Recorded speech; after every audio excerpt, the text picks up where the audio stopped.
para fazer o seu retrato hoje, esta noite, aqui no Já Está, temos uma figura que eu vou começar por dizer a idade. Primeiro, porque não é uma senhora. Segundo, porque é muito jovem. Tem 33 anos. Nasceu em Lisboa a 19 de março de 1954, imaginem. De mãe portuguesa e pai alemão. Signo Peixe. Estudou no Colégio Alemão até ao 9º ano. Fez e faz revista, teatro, cinema, televisão e rádio. Em cinema fez O Homem que Matou o Diabo e agora, já no próximo outubro, vem aí com O Querido Lilás, de Artur Semedo. Em televisão fez O Seu Feliz e o Seu Contente, depois o Tal Canal e Hermanias, 2 grandes programas que antecedem um que vem já aí em janeiro do próximo ano, O Humor de Perdição. Na rádio fez Flor do Éter e Rebelbel, Paradise ao Ninho. É o criador de figuras tais como Tony Silva e os Teves. Em 1983 participou no Festival RTP da Canção, conquistando o 2º lugar com A Cor do Teu Batom. Ganhou diversos prémios pelos trabalhos feitos em rádio e em televisão e foi, em 1986, considerado o humorista português número 1. Minhas senhoras, meus senhores, tenho o prazer e a honra de vos apresentar Herman José Querripal. Muito boa noite. Que bem dito. O Querripal. O Querripal. Muito bem dito. Parabéns, as minhas homenagens. Muito obrigado. Herman, muito obrigado por aqui estar. Obrigado eu. Convite muito honroso e difícil para mim. Espero que o computador não desista a meio depois das figuras que têm sido, com as quais ele tem sido confrontado. Não sei. Eu, se fosse computador e tivesse tido aquele diálogo com a Natália Correia, fechava aí, não fazia mais.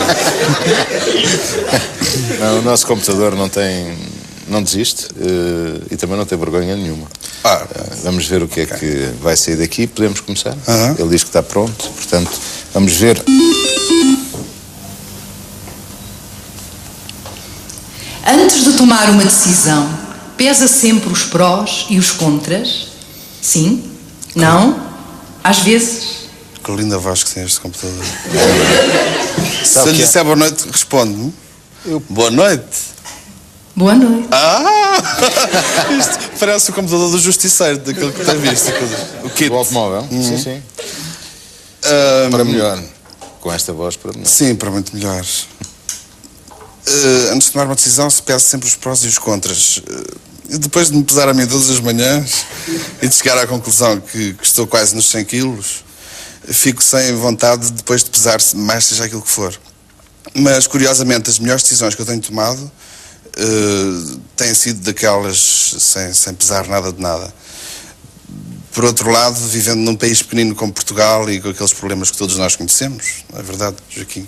Temos mesmo a obrigação de pesar alguns prós e alguns contras, portanto eu responderia às vezes.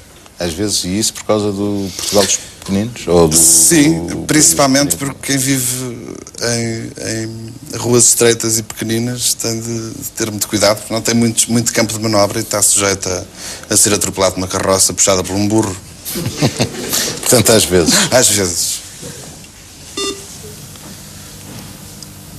Consegue amar sem ciúme? Não, é impossível. Sim? Não? Às vezes? Olha, computadorazinha, não. É impossível, não acredito no amor sem ciúme. Acho que é só nos livros e nas novelas é que funciona.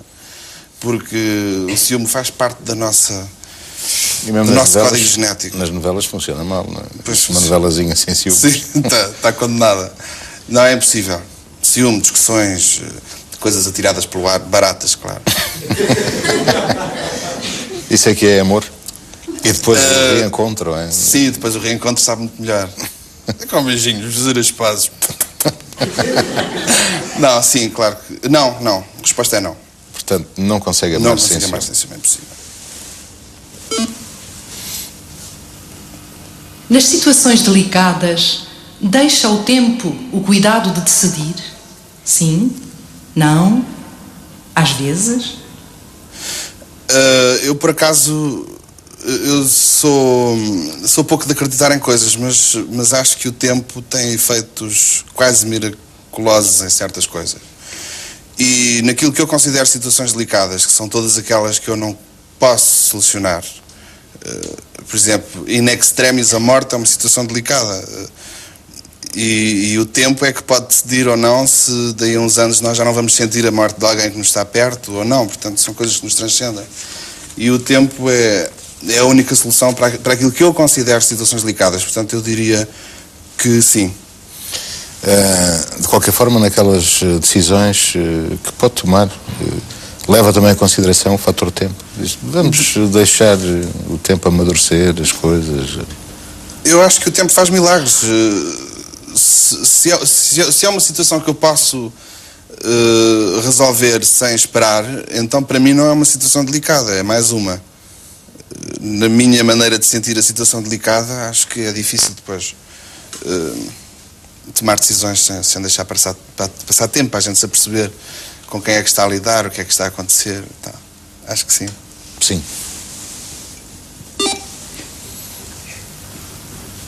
Tem a sensação de estar em dívida permanente para com o seu público? Agora já não diz não às vezes e sim. Isto é um truque. É um truque para nos esmagar. E já reparou como o computadorzinho faz aquela entoação que nunca tinha feito, não sei o que. Sim, não há. Vocês têm uma relação qualquer? Essa não dívida. Ela também tem o olho azul.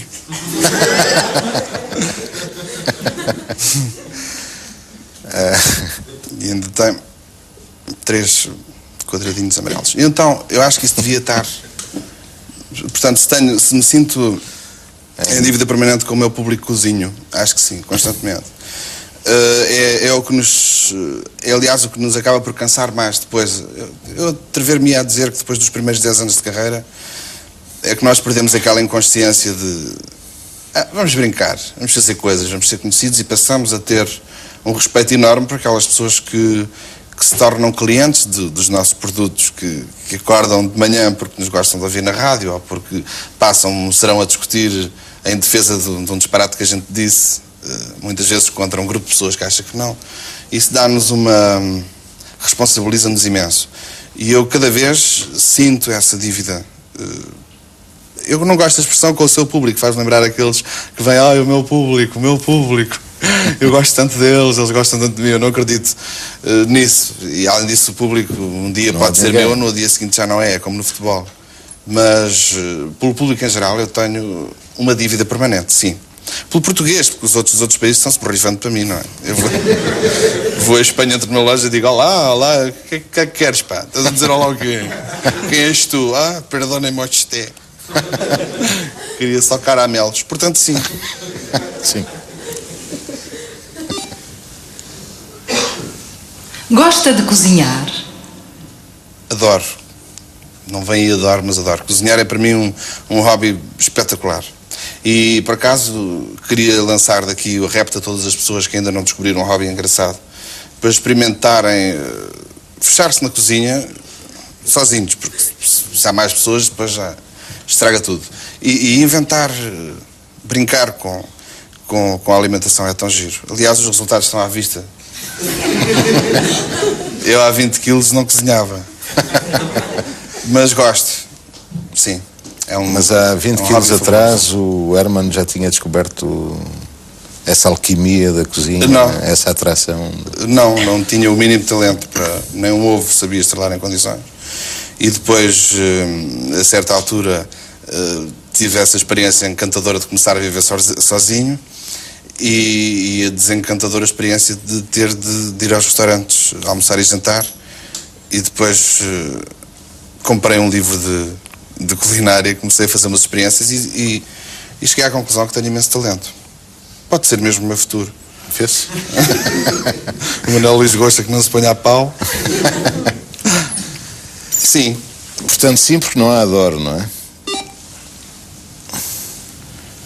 A meiguice é um dos seus fracos?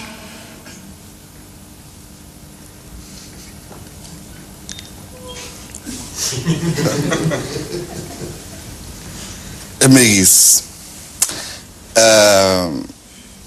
Meiguice pode ser muita coisa, não é? Mas se meiguice for um misto de pieguice e sensibilidade e tendência para gostar e e amar os lados positivos das coisas e das pessoas, eu acho que então sou extremamente meigo. E é um fraco porque a meiguice às vezes tira-nos aquela frieza de dizer que não, ou de tomar uma grande decisão. E, portanto, de uma perspectiva meramente materialista, a meiguice é um fraco, portanto posso dizer que sim. Mesmo no sentido de ternura, a ternura pode ser aqui, a meiguice é um dos fracos. Eu não penso que a meiguice, em algum dos casos, seja um fraco do que quer que seja, mas uma pessoa ser terna com outra em determinados momentos...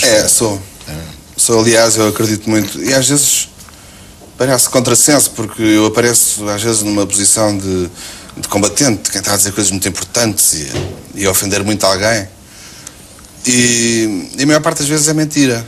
Eu tento só meter-me com os animais muito fortes, com as pessoas que têm poder, com os fortes, principalmente por causa da minha meiguice, da minha sensibilidade. Não gosto de ferir e sou extremamente terno, portanto aí eu responderia sim também.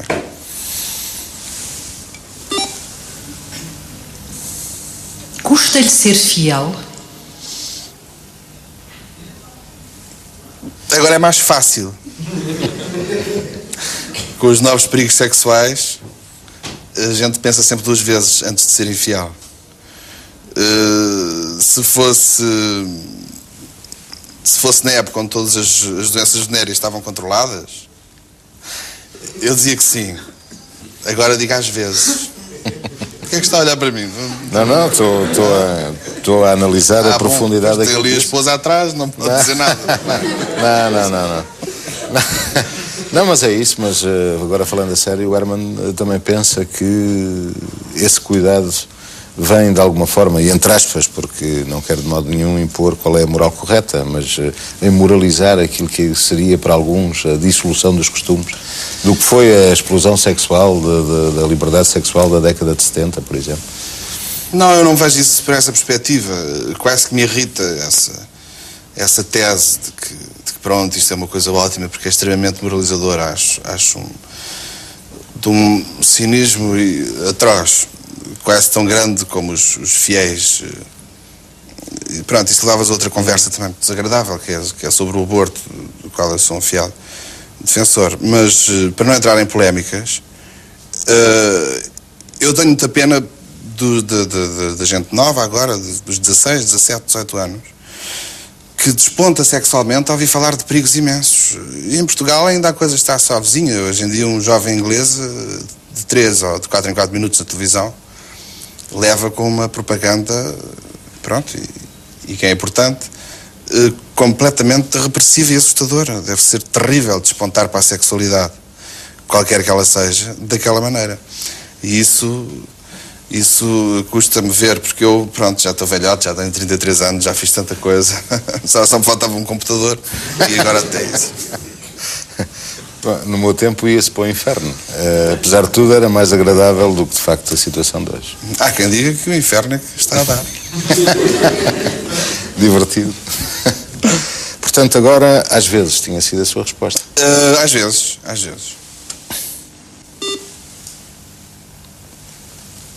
Podia viver na sombra de um gênio? Não consegui. Gosto demasiadamente de mim e sou demasiadamente filho único para aguentar viver na sombra, fosse de quem fosse. Preferia arranjar sempre maneira de inventar uma derivante, de fazer como DPCDE, como MDPCDE e seguir o meu próprio caminho. Nem que tivesse poucos votos depois, mas isso... Mas ia fazer Herman... perfeitamente solidário com o Tangarrinha, era isso mesmo que eu fazia. Portanto, não podia viver à sombra nem de um mau gênio. Não, nem de um bom, nem de um médio, não, era incapaz. Não. Deixa-se dominar pelos seus sentidos? Eu apetecia-me responder